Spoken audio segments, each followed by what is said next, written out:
everyone.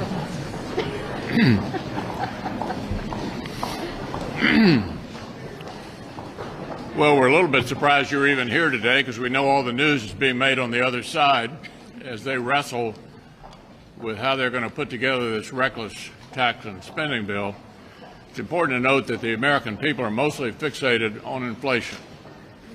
We have the raging inflation, as bad, some would argue, as back in the late 70s, early 80s. Gas prices are over $3 a gallon in every state in the Union. There's no relief in sight.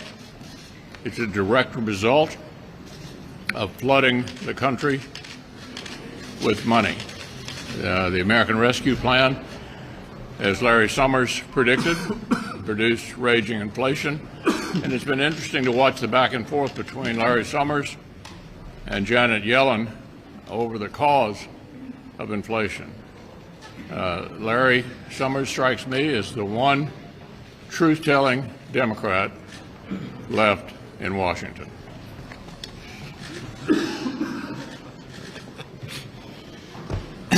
Well, you're going to hear and have heard already a lot of Republicans talking about increases in energy prices, and that is only the increase that we're starting to see in energy prices this year is only going to be worsened by the Democrats' reckless tax and spending spree. The president wants a deal on some so-called Green New Deal before he goes to Glasgow, Scotland, and I think the only thing the American people are worried about is not what's happening in Glasgow, but what's happening to gas prices. If you look at heating fuel, if you look at just filling up your vehicle at the pump, cooking, anything like that, energy prices are starting to go through the roof. The prediction is in my state of South Dakota that this year we're going to see energy prices for home heating go up anywhere from 50 to 100%. And so the president's obsession and preoccupation with going and schmoozing with people in Glasgow, Scotland to talk about Green New Deal is, I think, completely lost on the American people who are caring a lot more about the prices that they're paying to heat their homes. It is, I think, remarkable that the president finds time to go to Glasgow when he can't find time to go to the border. So we have a historic number of people coming across the border. In fact, at the end of this calendar year, the prediction is have been 2 million people will have come across the border illegally this year. Biggest number ever in history, and fewest number of people being apprehended and caught illegally at the border. So I guess what I would say to the administration is it's not enough to go to Glasgow, Scotland. I think it's important to go to the border, and having a round table 1,000 miles away isn't going to cut it. You need to get down there, see the conditions that our border agents are dealing with, and understand the sense of urgency that surrounds what's happening at our border, the humanitarian and national security crisis it has become due to their bad policies. The American people have seen through President Biden's big lie. He was in Pennsylvania the other day, and he talked about the $3.5 trillion tax and spending spree. And he said the cost was 0, 0, 0. He actually said it 3 times. I would say, Mr. President, if the cost is 0, why are you having such a hard time getting people to vote for it?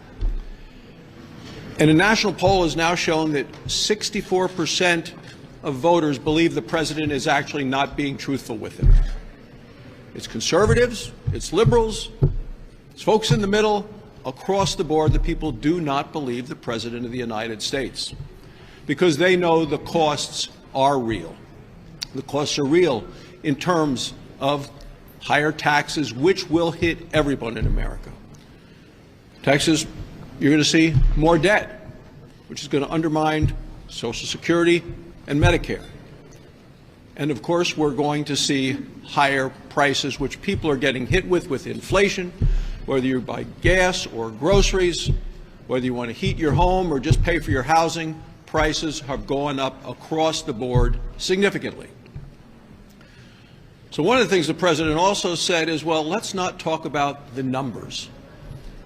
But if you're a family trying to get by, you're someone living on a fixed income, you're a senior, the thing that you're talking about at the kitchen table are the numbers. The President talked about it during the presidential debate last time. He said, what happens at the kitchen table? Well, I'll tell you, Mr. President, what's happening at the kitchen table is people are not happy. They're falling behind in the Biden economy because of the way and the decisions that you're making. People are fed up, and they're fed up with being lied to. The best thing for this country would be an entire $3.5 trillion bill never becoming law.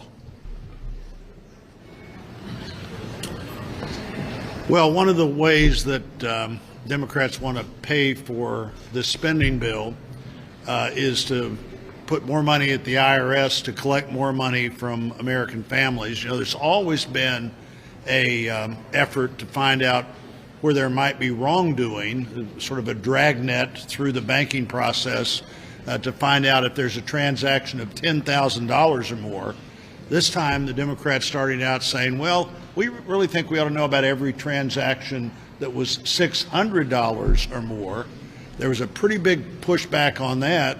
So the latest version of this was, well, we want to check every account, every bank account, every credit union account, every PayPal account, every Venmo account that has a total annually of $10,000 of activity. So $10,000 of activity is every person that makes $834 a month and puts it in the bank, or every person that spends $27.42 a day through their bank account. Those are the accounts that would be reported to the IRS, that you should look at these accounts because here's how much money came in and here's how much money went out, not in one transaction, but over 12 months. It has been nearly 2 months now since President Biden's disastrous and haphazard withdrawal from Afghanistan. It was on August 26th that we lost 13 wonderful, honorable American service members in the attack at Kabul. This morning in the Senate Armed Services Committee, we had the Undersecretary for Policy from the Department of Defense in front of us. And what became abundantly clear through this committee hearing was that, one, President Biden has no viable plan for defeating terrorists that are in Afghanistan right now and plotting to exact revenge upon our homeland. The second is that through this haphazard plan, we have left Americans behind at the hands of the Taliban. And so moving forward, Americans want to know why what happened, how it happened.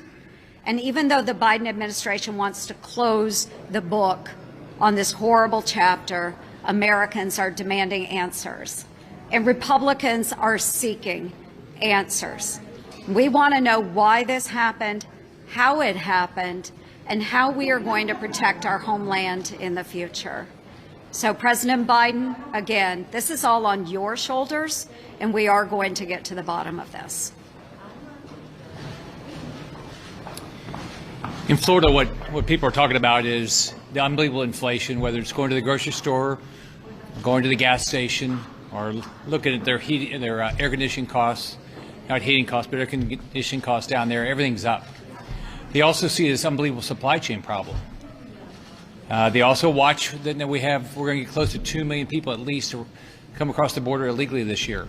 And what they expect is Biden and the Democrats to come up with a solution. They control the House, the White House, and the Senate, but they hear nothing. But what they see is with all this inflation, wouldn't people stop spending money? The Democrats want to continue to spend money. But as part of that, the Democrats keep saying, oh, well, we're going to raise taxes on the rich. But if you look at what they're making sure is in this reconciliation bill is a tax deduction for salt that only impacts wealthy individuals in blue states, which means people in red states have to pay for that. So I'm going to continue to fight that. I think we're all going to continue to fight that. It's unfair to Americans around the country that don't live in states with high taxes. Leader McConnell. Yeah, Chad. Aren't you concerned about some of this opposition, some of these tax increases, but specifically the tax on the wealthy here that they are talking about now, that your side is going to be perceived by some voters as saying, oh, it's okay if the wealthy don't pay their taxes, it's okay if they don't get taxed? Aren't you afraid that you're going to be painted into the corner that way? Well, the larger issue is whether the country needs a big tax increase. Just to take you back to 2017, we lowered taxes for virtually all Americans. The corporate tax reduction produced a gusher of revenue, a stunning amount of increase in revenue as a result of lowering the taxes on corporations. Look, the country's awash in inflation. The country's flooded with money. The last thing we need to do is to pile on with another massive, reckless tax and spending spree. With regard to various pieces of it, we don't know what it's going to look like, which leads me to the second point. They do not have a mandate to do this. They're acting like this was the New Deal. Roosevelt had massive majorities, or it's the Great Society. LBJ had massive majorities. This is a 50-50 Senate, a 3-seat majority in the House. The American people are not asking for any of this. Joe Biden said last week that he's now open to fundamentally altering the filibuster, and he suggested the debt ceiling could be the issue that pushes Democrats to do that. What is your reaction to that? Well, that's a decision to be made by senators, and Senator Manchin and Senator Sinema have both been quite clear they're not in favor of altering the filibuster rule. Leader McConnell, you've said that the country is flooded with money. Who do you believe has too much money? Who do you believe has too much money? That the country is flooded with money? Yeah, let me just quote Larry Summers, who said back in February that the American Rescue Plan was a mistake. He said it would cause rampant inflation. It has. And I would call your attention to the debate between Yellen and Summers just this week on this very issue. So I agree with Larry Summers. I think this has created exactly what he predicted, massive inflation affecting all levels of American families.